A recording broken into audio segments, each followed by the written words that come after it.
කොළඹ දිස්ත්‍රික්කය ගත්තම වැඩියෙන්ම වෙනස් වෙන වැඩියෙන්ම ව්‍යාප්ත වෙන ප්‍රදේශවලින් එකක් තමයි කඩුවෙල. දිනෙන් දින වෙනස් වෙනවා. හැබැයි කඩුවෙල කියන්නේ රංජන් සහෝදරයාත් කිව්වා වගේ මේ ප්‍රදේශය කියන්නේ ඉතිහාසයක් තියෙන ප්‍රදේශයක්. අරගලවල හිටපු අරගලවලට නිර්භීතව මුහුණ දුන්නු ඉතිහාසයක් තියෙන ප්‍රදේශයක්. එහෙමනම් දැනුත් අපිට තියෙනවා අරගලයක්. ඒ දවස්වල තිබ්බ අරගලය වගේ නෙවෙයි. දැන් අපිට තියෙනවා රට හදන්න අරගලයක්. ඔබ අපිට ඒ රට හදන වගකීම 2024 බාර දුන්නා ජාතික මට්ටමින්. දැන් ඒ ජාතික තලයේ කරපු වෙනසට ගැළපෙන වෙනසක් නගර සභාව තුලත් කරගන්න ඒ මොහොත තමයි අද මේ ඇවිල්ලා තියෙන්නේ. අපි දැන් මුණ දීලා තියෙන්නේ. එතකොට තව පැය කීපයකින් අපි මේ මැතිවරණ ව්‍යාපාරය නවත්තනවා.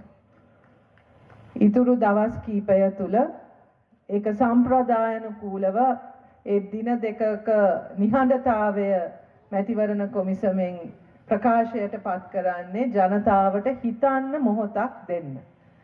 දැන් මැතිවරණ ව්‍යාපාරය තුළ විවිධ දේශපාලන පක්ෂ ව්‍යාපාරවල කතා අහලා දවස් දෙකක් දෙනවා ජනතාවට හිතලා තීන්දුවක් ගන්න. මේ පාර මම හිතන්නේ ගොඩක් හිතන්න අවශ්‍ය නැහැ. නේ? මේ පාර තීරණය හරිම පහසුයි. මොකද අපි ආරම්භ කරපු ගමනක තව පියවරක් තියන්න තියෙන්නේ 6 වෙනිදා. ඒ නිසා අපිට අපි ආරම්භ කරපු ඒ ජාතික තලයේ වෙනස් කරපු ඒ දේශපාලන සංස්කෘතියට ගැළපෙන දේශපාලන සංස්කෘතියක් නියෝජනය කරන නගර සභාවක් හදන්න ඕනේ. එතකොට කාලයක් තිස්සේ අපි එක්ක වැඩ කරපු කණ්ඩායමක් තමයි අපි ඉදිරිපත් කරලා තියෙන්නේ. කඩුවෙලට අවශ්‍ය මේ නගර සභාවට අපිට අවශ්‍ය වෙනවා ජනතාවගේ පැත්තෙන් හිට ගන්න පුළුවන්, ජනතාවගේ ප්‍රශ්න විසඳන්න පුළුවන්, ඒ විසඳන්න උවමනාව කැපවීම තියෙන කණ්ඩායමක්, එහෙම නායකයෙක්, එහෙම කණ්ඩායමක්, එහෙම නායකයෙක් ඉදිරිපත් කරලා තියෙන ජාතික ජනබලවේගය විතරයි. ඉතින් ඒ නිසා අපිට ලොකුවට හිතන්න අවශ්‍ය නැහැ කියලා මම නම් හිතනවා. මේ දින දෙක හිතන්න දීලා තියෙන කාලය තුල ලොකුවට හිතන්න දෙයක් නැහැ. සහ ඇත්තටම බලන්න අනිත් දැන් අපිට මොකක් හරි තරංගයක් තියෙනවා නම් තව කමක් නැහැ. එහෙනම් හිතන්න ඕනේ. තරංගයක් නැහැනේ. නේද? තරංගයක් ඇත්තටම නැහැ. මම හිතන්නේ ප්‍රජාතන්ත්‍රවාදය හරියට ක්‍රියාත්මක වෙන්න නම් ජනතාවත් නායකයන් අතර බැඳීමක් තියෙන්න ඕනේ. විශ්වාසයක් තියෙන්න ඕනේ. ඒ විශ්වාසය බැඳීම අපි අතර තියෙන නිසා තමයි ඔබ මෙතන ඉන්නේ. රටක නායකයන් සහ පුරවැසියන් අතර තිබිය යුත්තේ එවැනි බැඳීමක්. ඒ දුරස්ථභාවය නෙවෙයි, අවිශ්වාසය නෙවෙයි.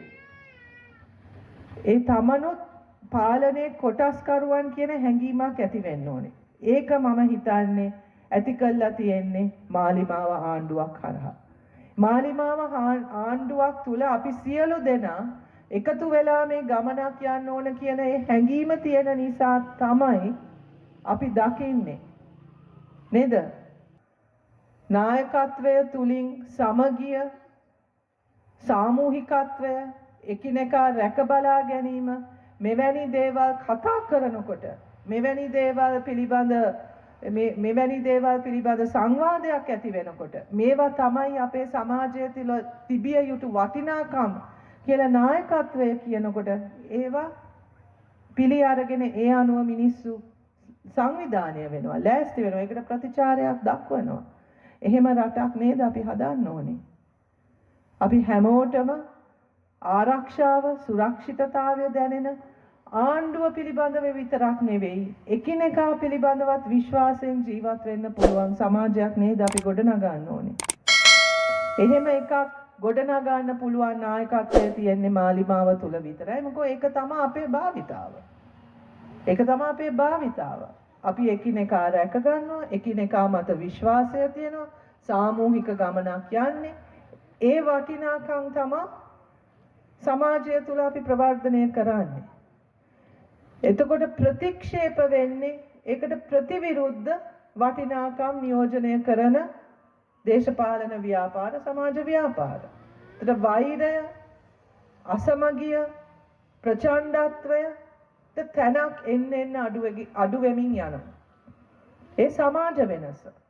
සමාජය තුළ මිනිස්සුන්ට එන්න ඒ අර සාමූහිකත්වය, ඒවා සමගිය, සංහිඳියාව කියන දේවල් දැනෙන්න පටන් ගන්නකොට මිනිස්සු අර අනිත් ඒවා ප්‍රතික්ෂේප කරනවා. බලන්න අද